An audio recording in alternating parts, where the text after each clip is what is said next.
I'm hoping the Big Ten has to modify their system for us.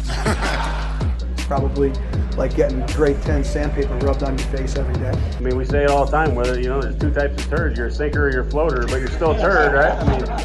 I mean, we are about players and players playing the plays and not necessarily the plays. Welcome to the Varsity Club podcast. My name is Derek Peterson. Joining me this week, Varsity writer Drake Keeler. Drake, hello. Welcome back. How are you? Hello, I'm good. How are you? I am good. Still trying to process what happened last week. I wrote in my column that my brain was broken after that game, which I really think that it was. We will obviously talk about that in a little bit. I have you on. We're going to talk a little general college football, just some happy stuff before we get to the insanity that is Nebraska football right now. I figured playoff talk. There are some marquee games on the ledger this weekend. I feel that'll be a good palate cleanser. Preemptive palate cleanser, I should say, before we get to talking about, punt returns and offensive linemen losing jobs and lack of running game and jaw surgeries and all that fun stuff. All right. First, though, our sponsor for the week, Teammates. Teammates is a school-based mentoring program. Mentors and mentees meet in school once a week, and they build a friendship. This was one of those things that before I left Nebraska and before COVID happened, I talked to Dr. Tom Osborne, who is a big part of Teammates. It's one of his babies. And he convinced me I wanted to get involved, and then COVID happened and everything else. In a recent survey, almost 90% of mentees say they are proud to be in Teammates. And I would imagine that almost every mentor would say the same thing. Teammates serves all kids. Any kid in grades 3 through 12 can be a mentee. Mentors are safe, caring adults. You don't have to be an expert. You just have to be there. And really, 9 times out of 10, that's all a kid needs. They just need you to be there, listen to them, maybe play with a Marvel toy, maybe play with Iron Man, just hang out with them, talk to them about what's going on in their life. Sometimes that's all it takes. You don't have to be an expert. Due to the pandemic, we have thousands of kids who've had to wait a year or two for a mentor.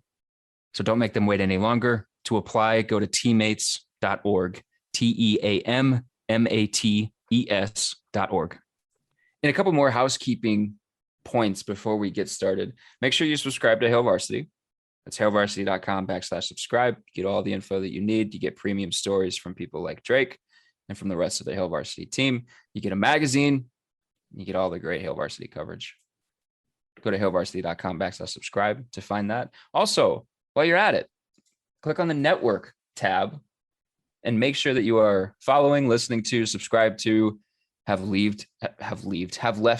I told you my brain was broken. Have left a review on all of the Hail Varsity podcast offerings that we have. We're a proud part of the Hurrdat Media Network. Shouts to Cam for producing this podcast every week. Brandon Vogel has his own podcast, the I-80 Preview Podcast. That one this week is previewing this week's Northwestern game. So make sure you head over and listen to that if you want in-depth breakdown on what to expect Saturday. We're not going to do much of that here. I'll just direct you to Brandon's. Greg Smith has the Straight Up Breakdown podcast. Go listen to that. Jacob Padilla is with Damon Benning on the Nebraska Preps postgame show. Aaron Sorensen and Sasha Durkin also have the Mind Your Own podcast. So lots of stuff, lots of different topics each week. We got a nice mix of stuff. You can get your Nebraska fix. You can get sports, college football. Sometimes there's NBA talk. Sometimes there's NFL talk. Sometimes there's stuff beyond sports on Aaron's podcast. Nice mix, something for every day, something for every mood. So make sure you are subscribed to everything and obviously to this podcast. Drake. Yes. If you had to, who would you pick to make the college football playoff right now? 4 teams. Let me give you the top 10 first, just so that you know what you're working with, the field you're working with, and so that our listeners kind of know what the field is. This is the AP Top 25 poll. Alabama's number 1 at 4-0. Best win so far this season, a 31-29 victory over Florida. That might be the best win in college football this season. Georgia's number 2 at 4-0. Best win 10-3 over Clemson to start the year. Oregon is number 3 at 4-0. Best win 35-28 over Ohio State. That was a fun game. Penn State is number 4. They're also 4-0. The next few teams are 4-0. Just assume until I get to Florida at the end, these teams are unbeaten. Penn State, best win, 28-20 over Auburn. They've also got a 16-10 win over Wisconsin, but I think Wisconsin is poopy, and we can talk about that later. Iowa, best win, 27-17 over Iowa State. Oklahoma, they are 6 with the best. Maybe I guess Nebraska's the best win. I don't know. They've not played great teams so far. Cincinnati, best win 38-24 over Indiana. They got Notre Dame this week. I want to talk to you about that game. That game's going to be interesting. Arkansas is number 8, 40-21 over Texas is their best win so far. They also beat Texas A&M, but that was without Texas A&M starting quarterback. So I guess give an asterisk there. Notre Dame is number 9, 41-13 over Wisconsin was their best win. And then Florida, number 10, they are 3-1. Their one loss is to Alabama. And I have in my notes that their best win was a 29-31 loss to Alabama. All right. Yeah, that makes sense. Yeah. Yeah. So I don't think I can give an order for the top 4, but I will say I think Alabama's going to make it. That's the easy one. I'll get 2 SEC teams. Georgia's in there. That's 1 and 2. Nothing surprising, but past that, it's really hard to judge just given how much has happened in college football this year. But I think Notre Dame will sneak in there. Their overtime win to Florida State doesn't look that great in hindsight, but and it's hard to say given they have a matchup with Cincinnati this weekend. That could just ruin that already. But I'll put them in there. And past that, I was thinking Oregon, but I just don't know. And then I don't have any trust in any Big Ten teams. I don't think 3 SEC teams will make it. But I guess I'll stick with Oregon for that spot. Okay. So I think if Arkansas runs the table, Yeah, that's like the only way that they'll get it. At number 8 right now, they're 4-0. I still have yet to believe in Arkansas. They play Georgia this week. That'll be a big test for them. If they run the table, then they're handing Georgia a loss and they're handing Alabama a loss. Mm-hmm. So if that happens, Arkansas gets in and then one of the Alabama Georgia teams doesn't. I don't think there's going to be a situation where there are 3 SEC teams. Yeah. Maybe there could be. I don't know. Oklahoma doesn't look great. And like we were talking about this before we got on the podcast, like Iowa at 4-0, they might win the West, but I don't know if they have the pizzazz or the flash or frankly, the offense that the college football playoff is going to look at and say, yeah, these guys are a playoff team. They've been super opportunistic defensively. Maybe there's a little bit of luck there, but we'll see. They're 4-0. I guess if they get to the Big Ten championship and they've only got 1 loss, or maybe they're undefeated at that point, then we'll have a different discussion. Penn State has a 16-10 win over Wisconsin, which I think Wisconsin is remarkably overrated.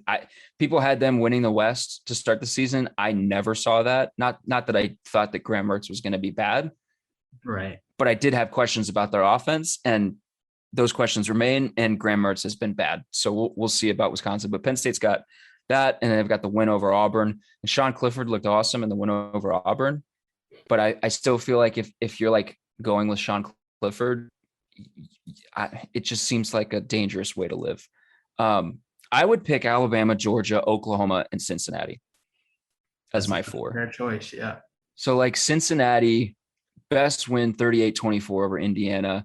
This weekend when they play Notre Dame is going to tell you a lot about Cincinnati. But I kind of feel like Luke Fickell has a Power 5 team stylistically that just happens to play in the American Conference. Right. But them having Indiana and Notre Dame on the schedule was big for them. I don't necessarily think that Indiana being terrible over the course of the season is going to prevent them from making the playoff if they have a win over Notre Dame, because it's still a tough game. And correct me if I'm wrong, but they played that in Indiana. They played that on the road, I think. And then Oklahoma's 27-4 after the Red River game under Lincoln Riley. So they've been notoriously slow starting, and then they kind of pick up and get rolling over the last half of the season. So if they beat Texas in the Red River, which I think they will, I think they're the better team, then I still think Oklahoma makes it. Maybe they're not the number 1 seed like I predicted they would be in the preseason, but I still think Oklahoma makes it in. And Cincinnati will give us our first group of 5 team to make it in the playoff. That'd be great. Yeah. I hope that would be fun. Do you like Florida right now? I like Florida. I didn't pick them to make the playoff just because I don't think they'll I think they'll have another loss or two. I don't know what their schedule is, but still, I just don't. They would have to. It would have to be like a 3 SEC team scenario probably, unless Georgia and Arkansas just fall apart. Well, they've got to play Georgia, so that'll be the big one. The largest outdoor cocktail party. They've got to win that game. Absolutely. But like you look at that Alabama Florida game might be the best game of the season so far, honestly. For sure, yeah. They can definitely beat Georgia for sure. I can see it, and in that case, they'd probably jump them. Yeah. So they're interesting games this weekend. Which one are you most excited about? Alabama, Ole Miss, number 1 versus number 12. Georgia versus Arkansas, number 2 versus number 8. Cincinnati versus Notre Dame, number 7 versus number 9. And then I'll throw number 14, Michigan against Wisconsin in there. Which one are you most excited about? I'll say Cincinnati, Notre Dame. I didn't pick them, but I would love to see Cincinnati make it as a group of 5 team, and I think that'll show some clarity to as if it's possible. I think if Cincinnati wins, it definitely will be. So yeah, I'm really interested in that one. I can't wait to see what Lane Kiffin has for Alabama. That game is going to be so fun. I think the over-under is set at like 79. And I think people are confidently picking the over. I don't know if we'll get 80. I don't know if we'll get a 40-40 game, but like that game feels like it's going to be so much fun because Nick Saban is not the 9-6 win over LSU defensive coach that he used to be. He's got a fun offense. He's a quarterback whisperer now, as Peyton Manning called him on the Manning cast the other night. And then obviously Lane Kiffin and Ole Miss, like Matt Corral might be the best quarterback in the country in terms of the way he's playing right now. Yes. That game will be super fun. I can't wait for that game. Mm-hmm. On the other end of the spectrum, we have Nebraska Northwestern. Yes, we do. Battle for the right to call yourself the one true NU. And this game falls at just a perfect, juicy, wonderful spot on the calendar because of the way Nebraska has lost its last 2 games.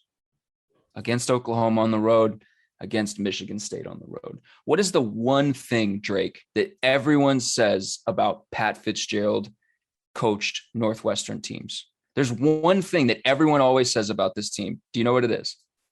I mean, they have good defense. Is that what you're looking for?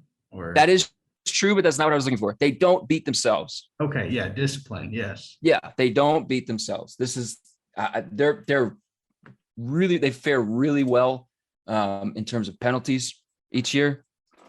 And Fitz teams just play disciplined. They just play sound fundamental football, and they don't always have incredible talent, but we saw him in the game against Ohio State in the Big Ten championship game last year at halftime, because that sort of discipline can be, in certain instances, an equalizer on a football Saturday.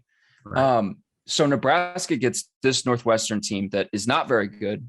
I've got them at the bottom of my Big Ten power rankings. I don't think they're certainly a step back from the teams that Fitz has had over the last 3 or 4 seasons. 3 seasons. They were really bad 4 seasons ago, I think. And Nebraska has looked decent, good at times. Yeah. And can't seem to get out of their own way. So this game falls at really like a perfect spot on the calendar for them to show, yeah, I mean, we continue to believe in ourselves. We continue to think we can turn these things around. And that becomes the big question. Can they actually fix the things that have been problematic over the course of this season, over the course of Frost's tenure, that cropped up again against Michigan State? Right. So where I want to start with you, were you surprised to see the Michigan State game end the way that it did? Yes. I wasn't surprised in the sense that it's like very Nebraska for a game to end that way. But, you can't not be surprised when a game turns with the easy punt return touchdown and then interception right away in overtime. Yes. Yeah. It was one of those things where I think I said this early in the fourth quarter on Slack. I said, this game is going to end in absolute heartbreak. Right. It just had that feel. And like, It did feel that way. Yes. 50% of Nebraska games right now have that feel. 60%, 70%, something at a lot higher than it should be. It just had that feel. And then we get to the 7-minute mark. And I went back and watched the other day from 7 minutes on. Nebraska scores the walk-in touchdown to go up 20-13. Yeah. Defense gets a 3-and-out. It was their fourth straight 3-and-out. Nebraska gets the ball back. They go 3-and-out. Then there's the punt with under 4 minutes left. Absolute disaster. Yeah. It's now 20-20. Nebraska goes 3-and-out again. And the defense is on the field. 3-and-out. Yep. Michigan State had 14 yards on 15 plays in the second half. And then Nebraska goes, there was under a minute on the clock. Not a ton of time. Certainly certainly so if you're not confident in your offense's ability to protect your quarterback if he needs to go on a long drive. And Nebraska chooses to sit on 2 timeouts to go into the fourth quarter. And then missed touchdown throw on the first play of overtime. Levi Falk was wide open in the end zone. Adrian couldn't get to him because of protection issues. Right. Second down throw to Omar Manning. Third down, interception. Michigan State takes over. One play. Kenneth Walker nearly has as many yards as he'd had to that point in the entire game on that first down play. And then they set up a field goal to win 23-20. So like you go back through and you look at this and the punt was huge and catastrophic and just really no good, very bad play. But it was just, again, it was a series of mistakes from Nebraska that culminated in a loss. And I think the area that everyone has focused on, and rightfully so, is special teams because of what happened with the punt. Nebraska's special teams, somebody put out a stat earlier this week that in terms of expected points added, Nebraska's special teams has cost the team 38 points, which is the most of the worst of any team in college football, which is remarkable that continues to be the case. But the area that I want to talk to you about, Drake, is the offensive line. We've seen through 4 weeks, Nebraska's offensive line has had moments of success and lots of moments where you're just left scratching your head. Are you scratching your head with this group? Are you like, okay, we just need to change personnel. We need to change coach. Where are you at with the offensive line right now? Yeah, I mean, you can't not scratch your head right now. And I don't know what it's going to take. I mean, you got to try something as far as switching personnel, things like that. But back-to-back false starts in 2 straight weeks is insane. Just Adrian getting no protection. Thankfully, he's kind of made up for it by the fact that it seemed impossible to sack him at times. Obviously, he has been sacked, but it's very hard to get him to the ground. It has been. But I mean, it's really bad, and this team will be doing a lot better right now if the offensive line was, more competent than it has been. So I retweeted this onto people's timelines at Steven with a V, STEVEN PLAI. It's a chart, offensive line play through 4 weeks among all Power 5 teams. In terms of allowed pressure rate, there's only one team in the country that is allowing a pressure rate above 8%. That is Nebraska. Yeah. Above 8% on pass plays. It's remarkable how often Adrian Martinez has pressure. And sometimes it's immediate. Sometimes it's, I was watching a couple plays in the last 7 minutes, and the left tackle is just destroyed right away, right from the snap of the football. And Frost said on Monday that they need to find a left guard and they need better play at right tackle. Well, they also need to find a better play at left tackle. Yeah. And they need to find better play at right guard. Like Cam Jurgens has probably been the most consistent player, and he's not been great.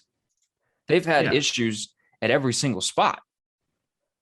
Like, do you just completely change over the line at this point? Like the talk was, well, maybe you slide Brant Banks to left guard, or maybe you slide Bryce Benhart to right guard.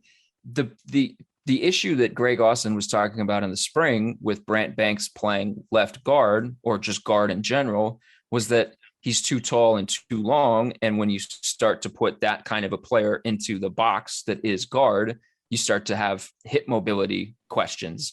Can he move the way he needs to? So if that's the case with Brant Banks, why would you do it now? And why would you do the same thing with Bryce Benhart, who's already not playing well? I just don't know what they do. Yeah. Like what do you do at this point? I have no idea either. And they talked about in the offseason how they've been moving guys around on the offensive line. They've been subbing guys in. So you have to think they're going to try, a variety of combinations to try to see something works. And at this point, what else can you do? If you have Brock Bando back, maybe you put Bando in and see what happens. I think it's time to put Nori Newilly in there and see what happens. Yeah. Why not? Yeah. I think you just need to start moving pieces on the offensive line. It's just trying to figure out, because Greg Austin has talked a ton about, we just need to find the 5 best guys and get them on the field. You need to do that right now, because the 5 guys that are playing right now are not the 5. Maybe they are, but we need to find out if they're the 5 best guys. Yeah. Exactly. You hope not, because right now, if those are the 5 best guys you have, and this was Brandon's column after the Michigan State game, you're not going very far. Right. Here's a quote from Scott Frost from Thursday. I like the competition.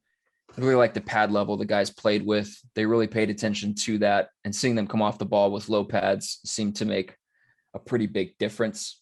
He said, I think there will be a lot of options come Saturday. We'll have a lot of options, and I expect a lot of guys to play. Maybe Teddy Prochazka gets in there. Like I said, Nori Newilly and Brant Banks. But at this point,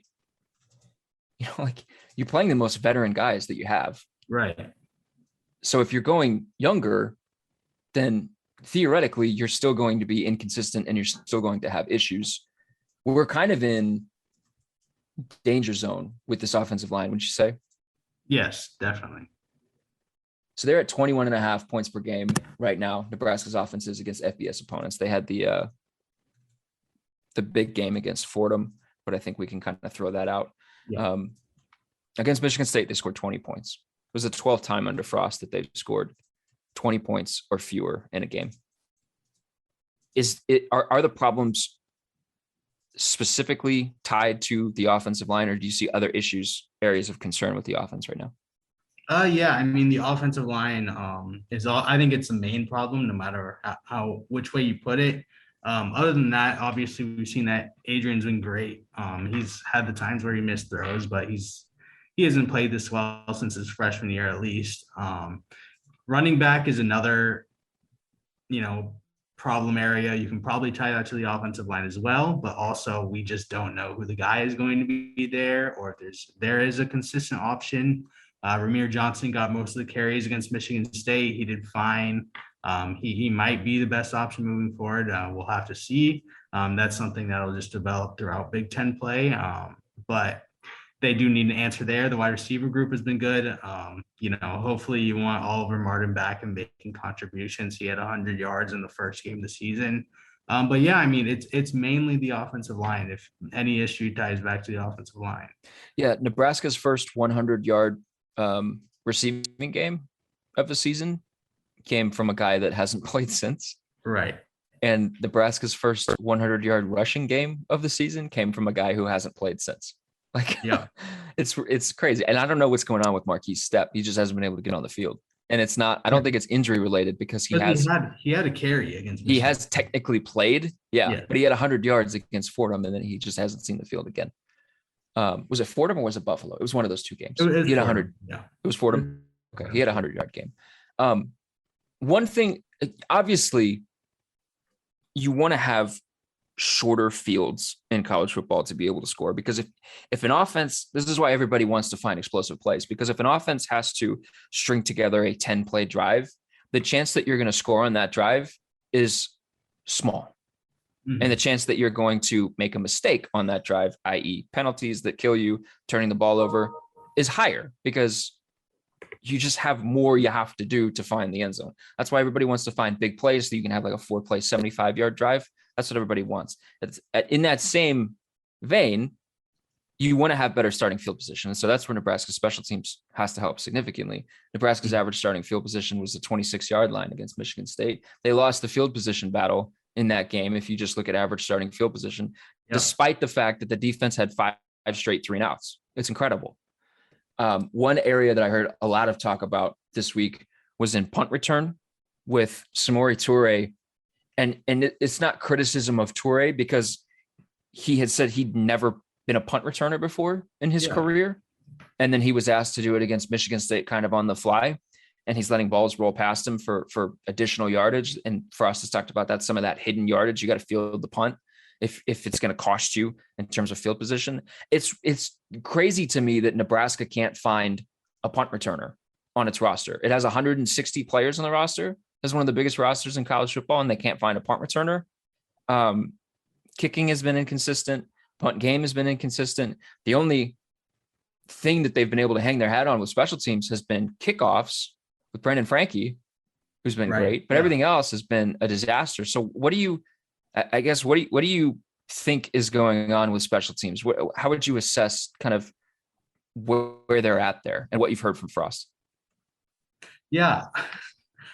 As with everyone else, I don't know what to make of it. Obviously, no, we don't have a punt returner. Haven't really had a, good punt returner since JD Spielman was here.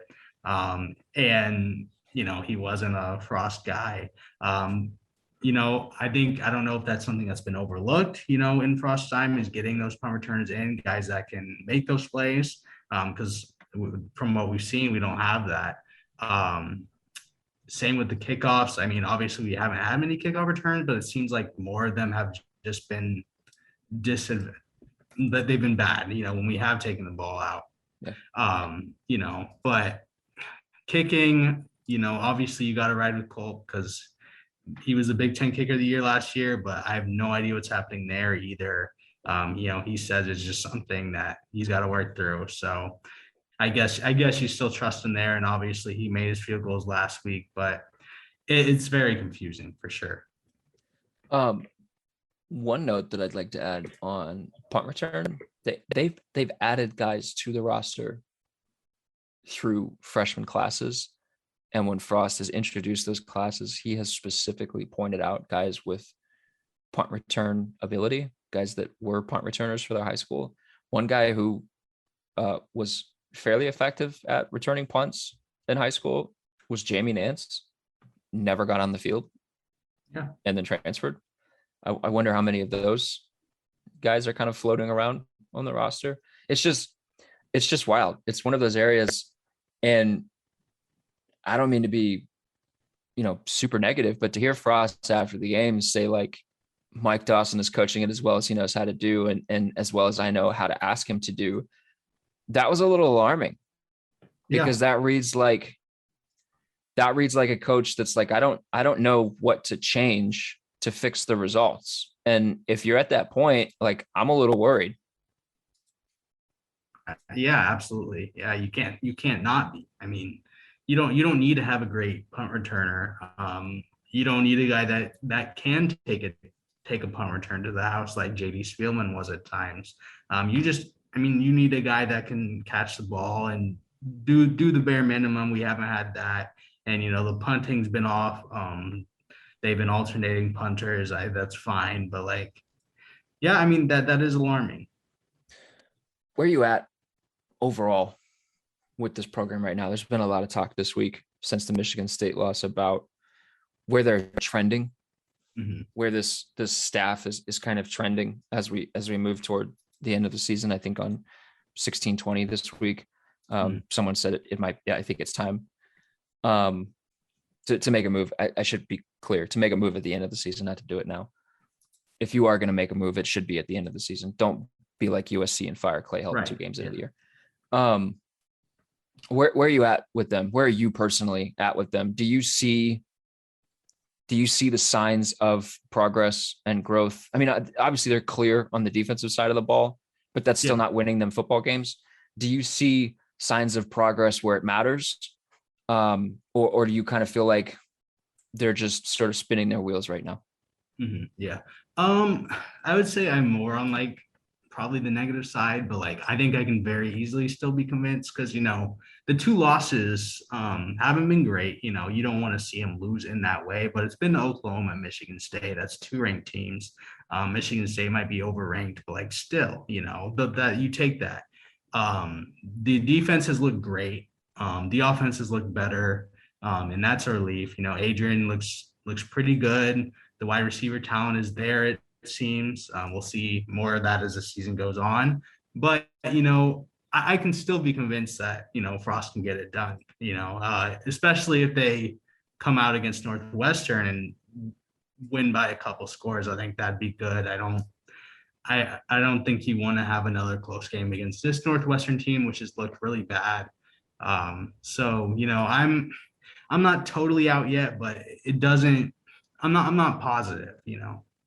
Yeah, you certainly can't have a bad showing against Northwestern. I think if for some reason they lose to Northwestern, then people,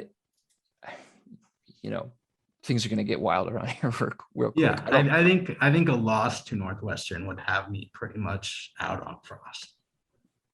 As I think it would have for a lot of people.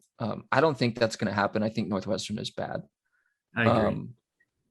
But Nebraska's in a situation where they have to win 4 of their next 7 games to make a bowl game, just to get to 6-6 on the season. 4 of their next 7 to make a bowl game. If they do not win 4 of their next 7, then that will be 4 straight seasons under Frost in which they have not gone to a bowl game, and 5 straight years overall in which the program has not been to a bowl game. Just a bowl game. Just like the Meineke Car Care Auto Bowl, Duke's Mayo Bowl, like Sun Bowl, like just a bowl game. Bare level, like you looked bad, but you managed to get in. We're not talking about New Year's 6 bowl games here. We're not even talking about decent bowl games. Just a bowl game. It's remarkable. So they got to win 4 of their next 7. That includes Northwestern. They've got Michigan. They've got Minnesota on the road, which Minnesota's weird because they lost to a 31-point underdog, but they also had a 30-0 blanking of Colorado. Yeah. And they had a really good showing against Ohio State to open. Purdue, which is 3-1, and like I think better than a lot of people think. They still have Ohio State, and then at Wisconsin, and then Iowa. And like we could talk about Wisconsin being bad. I think they're bad. Nebraska hasn't beaten them in like 8 years. Right. Do you see 4 wins on this remaining 7-game schedule? I definitely see 4 possible wins. What are they? There's plenty of games. I think they can beat Purdue. Maybe Purdue. I'm also still underrating Purdue a little bit. They can beat Minnesota. They can beat Northwestern. Oof. Okay. And then it gets a little hard, but Wisconsin looks bad. I think I would still pick Wisconsin in that game. I'll say that I wouldn't pick Nebraska to get 2 6 wins right now, but I think it's within the realm of possibility. This is the problem we're at. I mean, the math is working against them, because if you look at games on the schedule that Nebraska has would maybe be favored in, or maybe it's a pick 'em, or based on recent history, Nebraska should have a chance. That would be Northwestern, Minnesota, and Purdue. Mm-hmm. Frost is 1-2 against Northwestern. He's 1-2 against Minnesota. He's 1-2 against Purdue. Right. I don't think there's a game on this schedule where I'm like, Nebraska definitely will win this game. Northwestern is the closest to that, but I honestly just given what Northwestern is and what Nebraska can be at times, I wouldn't be totally surprised if they lost that game. I'll still pick them to win, but Yeah. So you look at it and you say Nebraska has to beat Northwestern, they have to beat Minnesota, and they have to beat Purdue. And then they have to win one of Michigan, Ohio State, Iowa, and Wisconsin on the road. Right. That's a tough ask. Nebraska has won back-to-back games against Power 5 opponents 1 time under Frost. That was Illinois and Michigan State in 2018. It has only won back-to-back games, period, against any opponent 4 times, including Ford and Buffalo this year. So there's stretches of Minnesota and Bethune-Cookman Illinois and Michigan State. Both of those were in 2018. And then Northern Illinois and Illinois in 2019. You know, like, That's yeah, not. we both just shrug our shoulders. Yeah, like, that's not great. Yeah. It kind of, we're just at a weird place with this team. And I don't, I'm optimistic seeing what the defense has done. Yeah. And Pat Fitzgerald said it this week, that might be one of the best defensive performances he's seen in a long time. I mean, Michigan State didn't have a first down in the second half. Yeah. 14 yards on 15 plays, no first downs. It was remarkable. That's good. That's really good. That Absolutely. should be, Frost has spent a ton of time talking about, we need to find something that's going to spark us. We need to find something that's going to give us a little bit of wind underneath our sails. That should be it, right? Yeah. Like, that should have been the thing. Yeah. And I think like I've been surprised by like Nebraska's defense this year. Obviously we knew they had experience. We knew they were going to be good, but I don't think I expected them to be as good as they have been. I think obviously there's probably like still room for improvement, but like not allowing a first down and a half is wild. What they did against Oklahoma is pretty great. And yeah, I mean, this is a real legit defense. And let me give you one more reason to be optimistic about Nebraska. Adrian Martinez, in terms of expected points added, second in the country. Yeah. Adrian Martinez, in terms of total QBR, this is an ESPN metric on a scale of 0 to 100, not to be confused with quarterback rating that you'll see in a box score. Adrian Martinez, 11th in the country, number 1 in the Big Ten. Mm-hmm. He's been with a few mistakes here and there, and those mistakes continue to be at crucial times. He's been good. Yes. How do you assess him right now? Because like we just said, he's been good. Statistically, it backs that up, but he has the interception in overtime on third down. Yeah. There still seem to be some of those critical errors at bad times. How do you assess what you've seen from him so far? Yeah, I think that he's good. And, you can, obviously those mistakes have come at crucial times, but, these losses don't fall on him. And like that fumble against Michigan State, I don't know if it turned into anything, but I don't remember. But that fumble was pretty bad, where he was rolling out left, I want to say, and the defensive lineman was right there the whole time, and he just swiped the ball right out of his hands. You can't do things like that, and there's a lot of things you want to see Adrian Martinez improve on. But I mean, he's been good, and this defense and Adrian Martinez performance should be good enough. In most cases, it would be good enough to be a bowl level team, and so like the blame doesn't really fall on either of those, on Adrian Martinez or the defense. Are we going to have happiness, Drake, over the last 7 games of the season?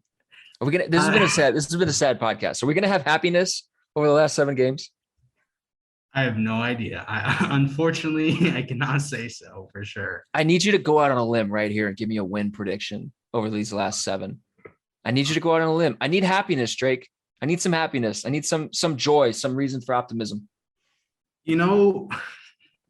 You're really making me stretch here, but let's give them a win over Wisconsin. Even if Wisconsin turns out to like actually be really bad and not turn around this season, a win over Wisconsin, especially on the road, is something you could take a lot of. You would love to see that for sure. Certainly, yeah, that would be Nebraska's first win over Wisconsin in a long time. Yeah, that's absolutely a sign of progress. Yeah. I ask you for optimism and you're like, man, I don't know what I can give you.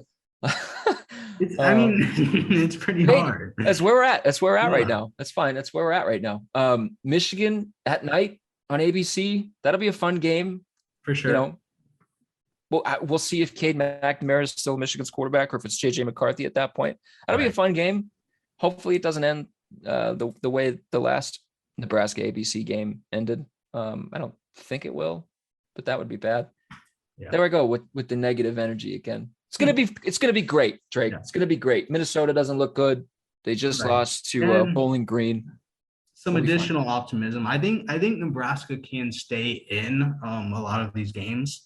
I don't know how many teams I see like blowing them out. Obviously, Ohio State could be one of those. But I don't know if Iowa blows them out. Just because even if Iowa is really good, it's just like what we've seen over the past few years. It hasn't mattered that much. I'm not saying it won't happen, but I think Nebraska is capable of being within like one score of most of the games left on its schedule. Yeah, the good thing is you look at the rest of the schedule and you see Ohio State, maybe, Right. Yeah. Purdue or Michigan, maybe, but the rest of the teams on the schedule have had real issues scoring, real issues. They've been really offensively challenged. Northwestern in particular, Minnesota has had problems. Like I just said, they just lost to Bowling Green. Wisconsin's offense looks awful. They just look bad. They just look bad offensively. And same for Iowa. Yeah. Iowa's offense doesn't look great. So you think about Nebraska's strengths as a team, let's keep the possessions low. Let's play defensive football. You can carve out a scenario where it happens.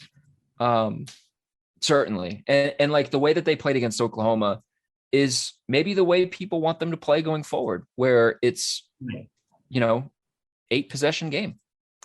You get 8 possessions and our defense is gonna, because the other area of growth for this team, they look like a Big Ten defense. For sure. Wouldn't you say? Yeah. Yes, definitely. And that's a pretty big improvement from where they were 3 or 4 years ago when Frost took over. Right.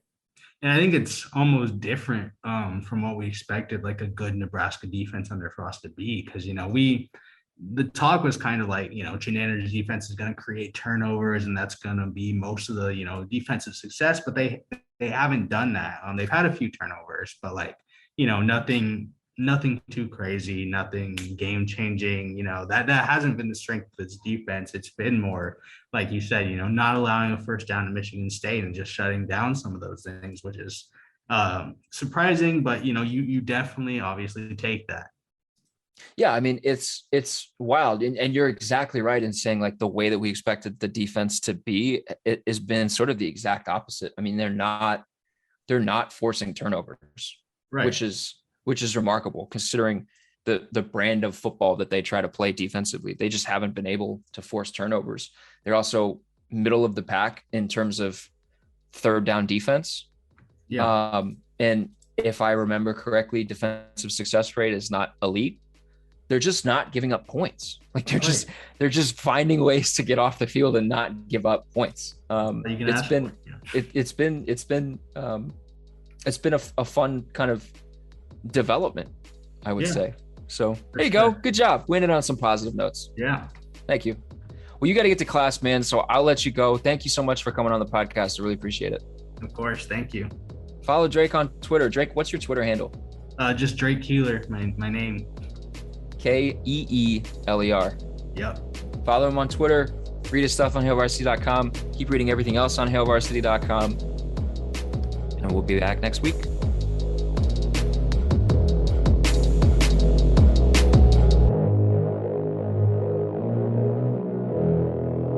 A Hurrdat Media Production.